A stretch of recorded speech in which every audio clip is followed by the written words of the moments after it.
Hey, Wonderhussy here. Barely. Blah.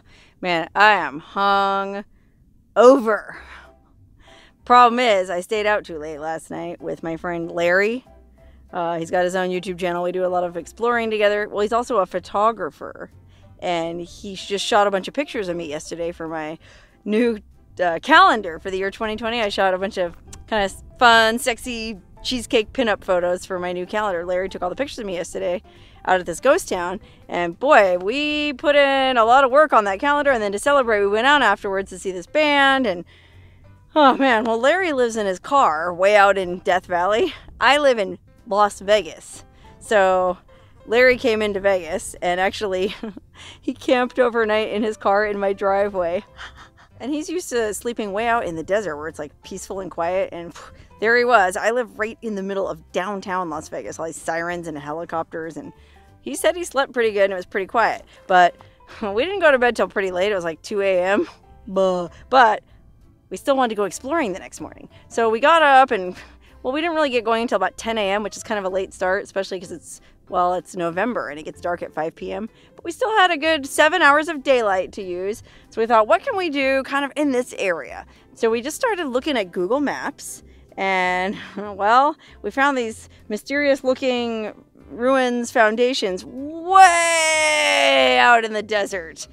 Gosh, I don't even know how to describe where we are. We drove way up into this uber super desolate area. I mean, look where we are, dude. This is so desolate.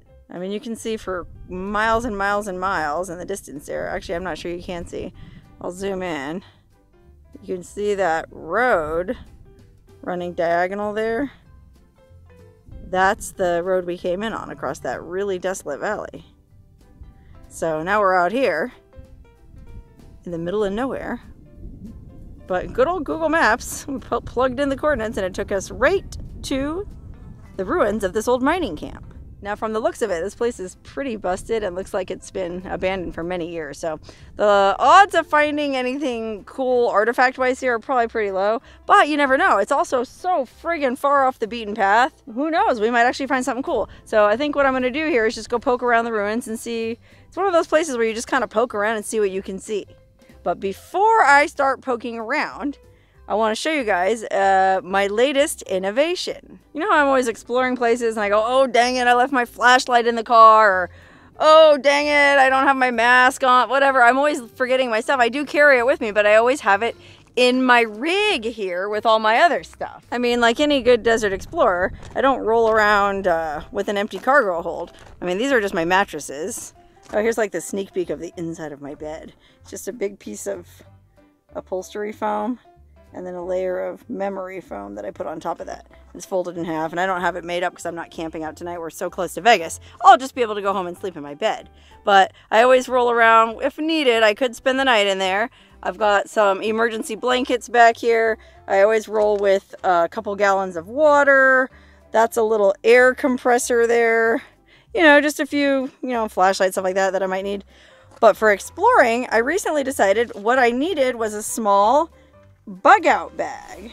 So I made this, or I got this little backpack. One of my kind fans sent it to me. Really neat little army knapsack, and I loaded it up with stuff that I might need when I'm exploring in an abandoned place. So let me show you guys what I put in here. Now, this is a bug out bag for exploring only. It's not a bug out bag for life in general, so I don't have food or first aid supplies or anything. This is strictly for when I'm away from the vehicle. In the vehicle, I do have, I'll show you guys, under this blanket and towel and stuff, I have a whole bin in there that's full of like a first aid kit and, a tow strap and emergency stuff. And you can see there I've got Max Tracks. I do have that stuff, but I leave that in my car. This bag is what I take with me when I leave the car. So I just kind of loaded it up with stuff that people have sent me. Oh, this is a mask, a really nice respirator that my friend Jefferson gave me.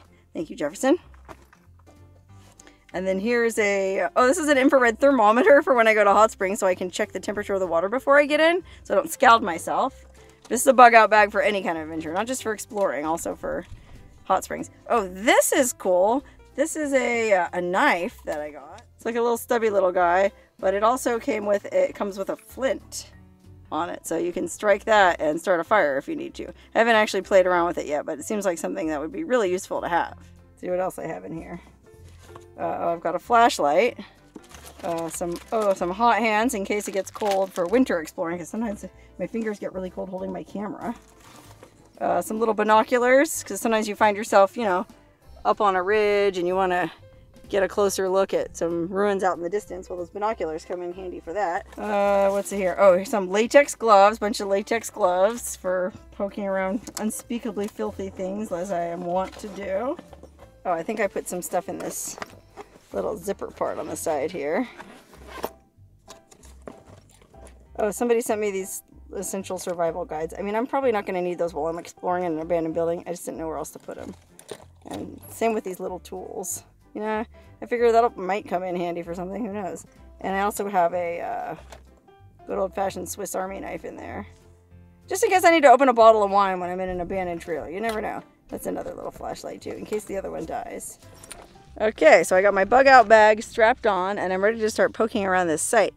Let's see what we can find. Okay, so there's stuff off to the left of my rig over there. There's Larry doing his thing. Some concrete foundations and some stuff. But most of the ruins and the actual mine site look like they're over here to the right of the rig. So let's go check this out first. It's kind of an interesting setup they had going on here. And this is way out there. I mean, we are far from anything, man.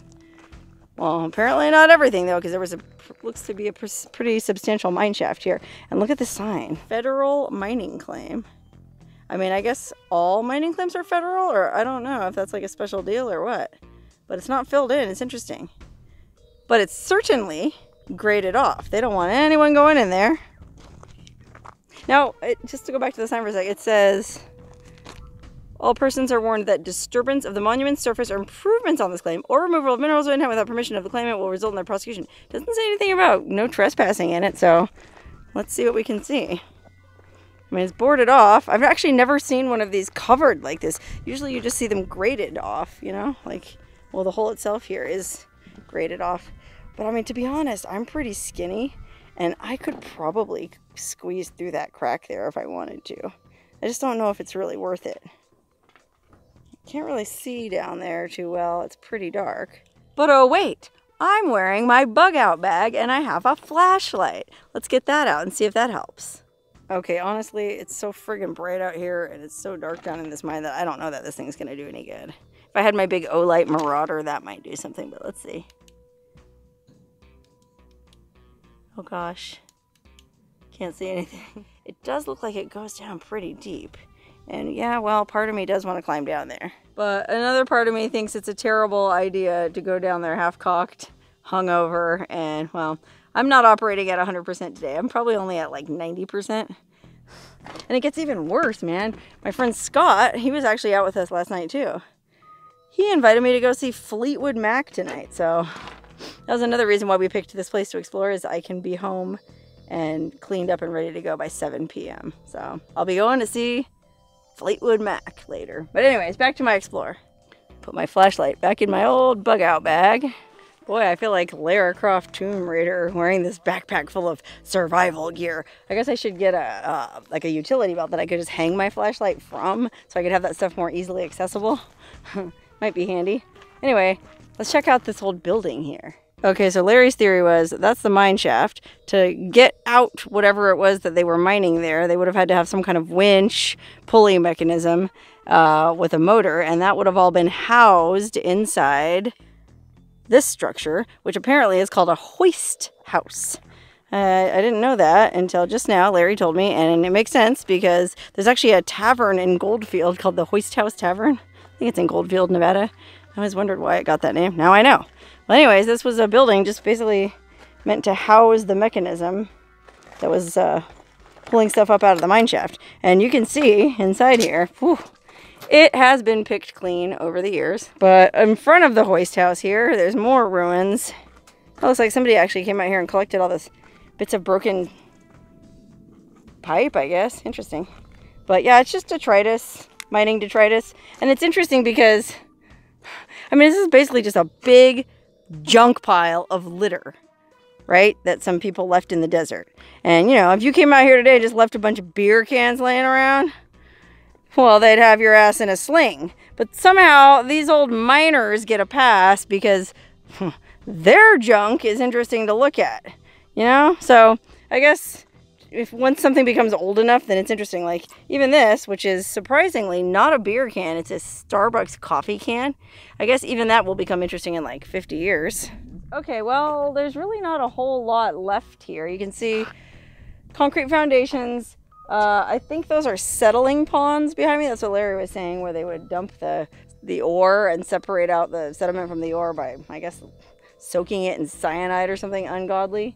So we'll check that out, but look over here. This is kind of interesting. It's somebody's old computer. It's like an old CPU from a desktop. Let's see. Windows XP Home Edition. I guess somebody brought it out here to blast it up and get rid of the evidence on a hard drive. Wow, what if that hard drive contains the information as to who killed JonBenet Ramsey or Laci Peterson, or gosh, who knows? Well, actually, I guess they know who killed Laci Peterson, but you get my point. No telling why somebody brought this thing way out here to destroy it. I mean, look. It's all busted up. Isn't this part of it too? Oh, that was the DVD-ROM drive. Oh my gosh, wow.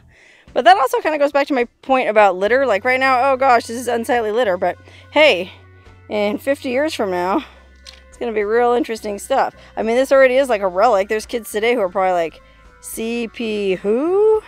DV what? Anyways, yeah, here's these settling ponds I was talking about. Check these out. You can see there's a whole bunch of them here made out of cement. Nice curly cement, all fancy. Corrugated cement, I don't know what you would call that. But yeah, just a bunch of settling ponds. Not much to see. Alright, so now it's time to go on the other side of the rig. There's a couple, well, there's one structure still standing. And look on the side, I'm not sure you can even read it because the light's kind of harsh, but looks like it said CD Mott, M Biggs, and K, oh, keep out. Maybe it said keep out. I think this might have been the house where they lived, whoever was working this claim, because look inside. Gosh, I would say 2 guys could bunk up in there, maybe 3, but it'd be a tight squeeze. Well, maybe that's all they really took, all it took out here to run this operation was a couple guys. But hey, check this out. This looks like a more modern mining claim, right? This pole with this reflective tape wrapped around the top. Or, yeah, I think that's just aluminum tape. And then look down at the bottom. I've never seen anything like this. It's a little cubby. Maybe that's where the claim papers are, but how do you read them or know whose claim it is? I mean, it's all closed up. There's something in there. Oh, wow, yeah, I don't know if you can see, but there's like a little pod in there with the claim papers. Like, I feel like maybe you're supposed to pry the bottom open to get it out. Let's see. Oh, wow, look. Oh my gosh, it's just like a little PVC plumbing thing. Look at this. Open here. Oh gosh, now I really feel like I'm in Alice in Wonderland. Well, I don't suppose it could do any harm. This genie comes out of here. You disturbed my mind. Give me my bone back. Okay, well, look, I opened it up. No genie came out. There's not even anything in it. It's empty. Huh. It says, oh, but it says Shadow Mountain Mine. Can you see that? Interesting. So that was the name of this. Well, that makes sense because we're on a thing called Shadow Mountain Road. Well, it looks like the claim is expired, but I'm going to go ahead and put this back in just the way I found it. You know how I do. Poke it right back up in there. And then fold these little tabs back to keep it in place. Oh, that's a two-hander. There we go. Okay, so Larry actually thinks there was more like 10 or 15 people running this mine. I'm pretty sure it's about 10 or 15 people. And what makes you say that? Well, you've got these really small, I think they're 9 by 18 slabs that would house probably 2 or 3 people max. But the mill itself would have to have at least 5 people running it, and then you have a couple people down below. Oh yeah, see, we didn't look at these yet. There's these concrete slab foundations where it looks like that first cabin that we went in, there was probably at least 2 or 3 others. All right, well, I guess that's all there pretty much is to this little mine and mill site. The Shadow Mountain Mine, now we know what it was called. And, well, if Larry's to be believed or trusted, there's probably about 10 or 15 people living out here working it. And who knows how long ago that was. I mean, I'll go home and do some Googling, see what I can find out. But for now, I think we're going to head on down the road because it's only, oh gosh, it's only not even 1:15. So that means we still have about 3.5 hours of daylight, and I don't have to be at Fleetwood Mac until 7 p.m. So hot damn, I say we keep on going because this road just goes farther and farther back into these hills, and no telling what we'll find. I mean, I'll be honest with you. I found 2 lucky pennies in my driveway this morning that were both heads up. So one for me, one for Larry. And the odometer on my rig just hit 77777. I'm from Vegas, so I took that as a good sign. So I felt like for sure I was going to find something absolutely amazing exploring today. And while this site was cool, I don't know, I don't mean to be disparaging to it, but it's not really like amazing. So I feel like we should keep going and make use of the rest of the daylight and see what we can find, because we might yet strike gold.